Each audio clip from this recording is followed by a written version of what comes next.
Olá, tudo bem?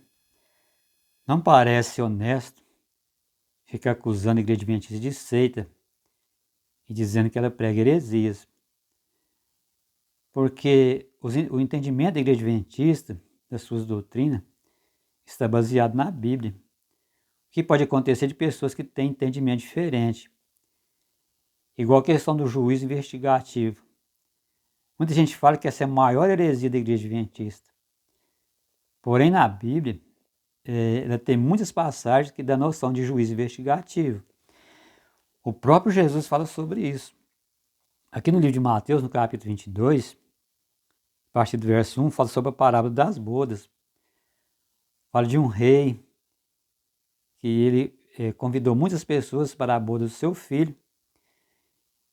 E quando as pessoas estão ali reunidas, aqui no verso 11 fala assim: entrando, porém, o rei para ver os que estavam à mesa, notou ali um homem que não trazia veste nupcial. Então fala que esse homem ele foi tirado da festa, ele foi lançado fora. E Jesus fala que ele ia virar choro e ranger de dentes. Ou seja, houve ali uma investigação. Ele percebeu que esse homem não estava vestido adequadamente, por isso ele foi retirado da festa. Aqui no capítulo 25 também, de Mateus, aqui também tem noção de juízo investigativo. Porque aqui fala do grande julgamento, aqui fala que haverá um julgamento, Jesus fala sobre isso.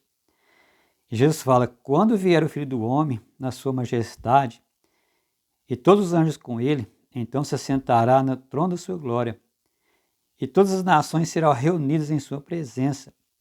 Ele separará uns dos outros, como o pastor separa os cabritos das ovelhas.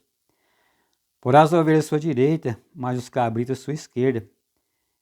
Então dirá o rei aos que estiverem à sua direita: vinde bendito do meu Pai, entrai na posse do reino, que vos está preparado desde a fundação do mundo.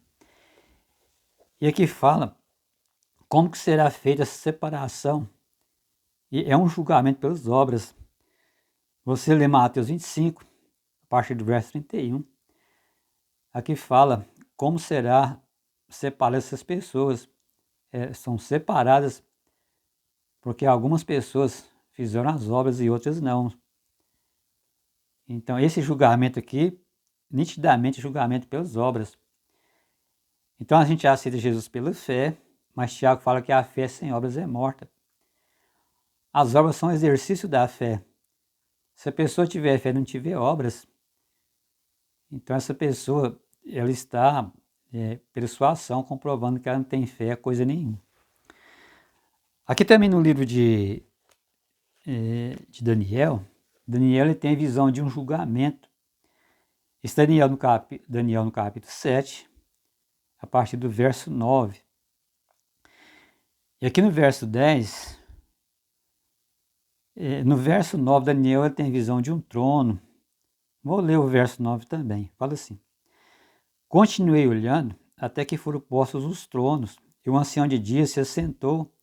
A sua veste era branca como a neve, e seus cabelos da cabeça como a pura lã. Seu trono era chama de fogo, suas rodas eram fogo ardente. Um rio de fogo manava e saía de diante dele. Milhares de milhares o serviam. Miríades de miríades estavam diante dele. Assentou-se no tribunal e abriu seus livros. Então aqui é semelhante ao que Jesus falou em Mateus 25, sobre um grande julgamento. E aqui no verso 13, fala assim, de Daniel 7. Eu estava olhando nas minhas visões da noite, eis que vinha com as nuvens do céu, como o filho do homem. Dirigiu-se ao ancião de dias e fizeram chegar-se até ele. E no verso 14 fala, foi-lhe dado domínio, glória e reino, para que os povos e nações e homens de todas as línguas servissem o seu domínio eterno, que não passará o seu reino e jamais será destruído. Então Daniel tem a visão de um julgamento, de uns tronos, e assentou ali o ancião de dias. E no verso 3, Daniel ele vê o filho do homem vindo na nuvem do céu, e ele vai até o ancião de dias. Ele vem para o ancião de dias, ele não vem para a terra. Então aqui nos dá a entender que Jesus vai fazer esse julgamento, quando ele fala em Mateus 25, ele fala esse julgamento, um acontecimento que será nas cortes celestial, antes de Jesus voltar. Quando ele voltar, todas as pessoas estão salvas ou perdidas. Ele vem para buscar os escolhidos. Em outro lugar que fala sobre isso também é o livro de Apocalipse. O livro de Apocalipse fica bem claro, falando sobre juízo investigativo, que fala assim, Apocalipse 20, a partir do verso 11.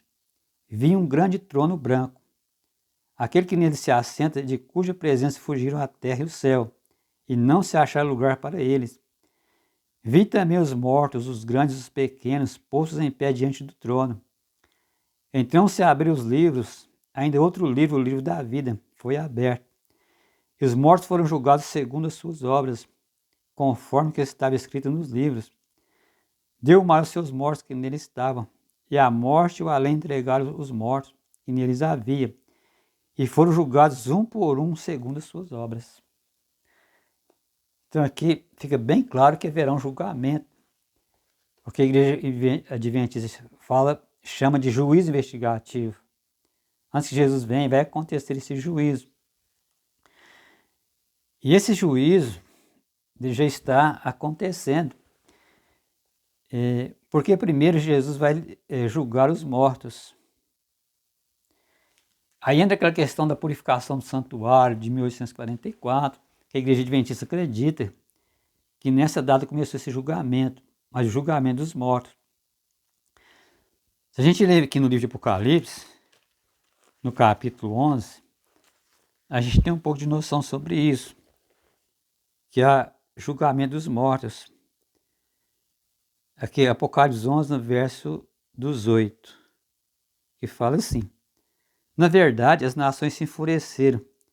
Chegou, porém, a sua ira, tempo determinado para ser julgados os mortos, para se dar galardão aos seus servos, os profetas, e os santos, os que temem o seu nome, tanto os pequenos como os grandes, para destruir os que destroem a terra.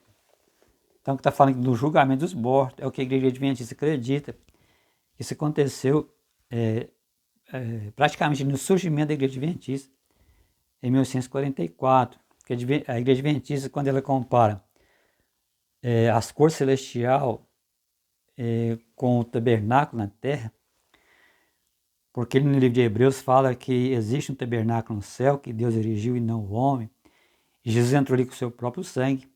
Então é baseado nessas informações que a igreja adventista acredita que em 1844 começou esse grande julgamento, chamado de juízo investigativo.